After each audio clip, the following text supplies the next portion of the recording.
I'm Ivan Storck, and I run sustainablemarketing.com and sustainablewebsites.com. What we do is we have our web servers in a professional data center, just like all the other web hosts. But the thing that we do that's different is we calculate how much energy those servers are using.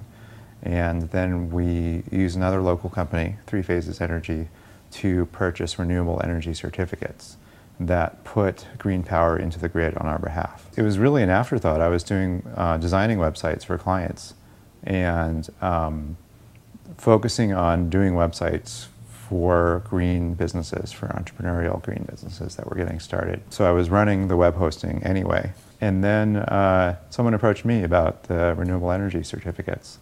And immediately I saw it was a great idea. They're called certificates because they're independently audited by a third party. It's actually another organization here in San Francisco called greene.org. There is a lot of controversy about carbon offsets and renewable energy certificates as part of that. I'm a believer in renewable energy certificates. I think they make a big difference.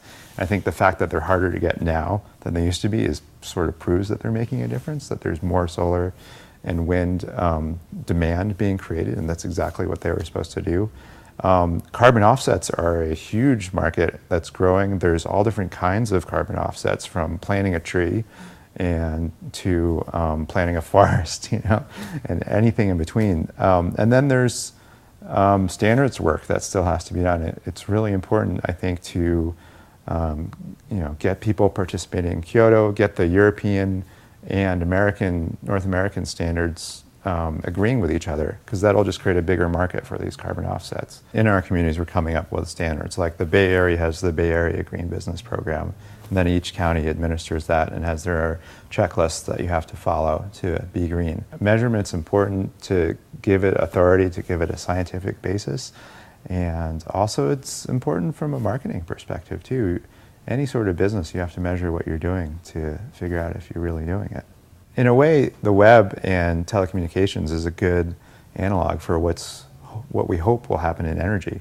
So, there were these monolithic telecommunications companies like AT&T. Oh wait, they're still around. And now there are these energy monopolies. And I'm not an economist, so I'm not really sure what the best thing is, but everybody is talking about distributed power, about microgrids, about community-based power.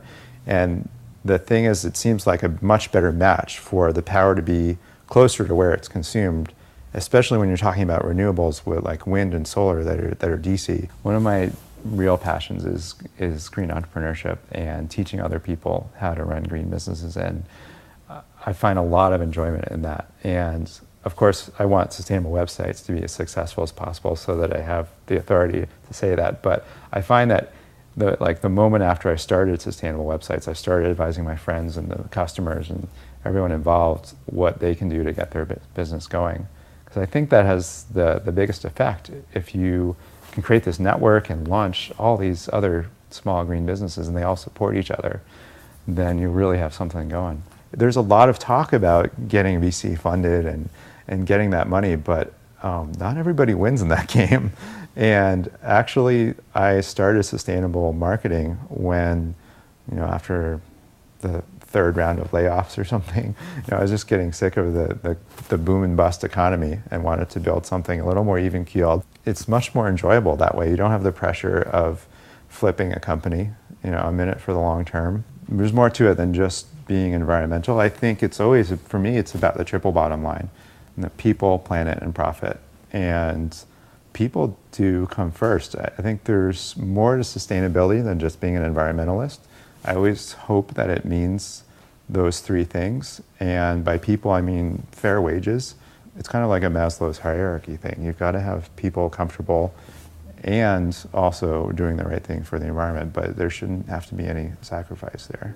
If things go the way I want them to go, I won't have a unique marketing pitch anymore, which is a really weird position to be in. I would love to see the web hosting industry go green entirely. I mean, you think about how much power that would save every year. To me, the green power is one aspect of what makes sustainable websites different, but there are other things like the community and the focus on green business. So I'm not really as worried about protecting my revenue stream than growing the community.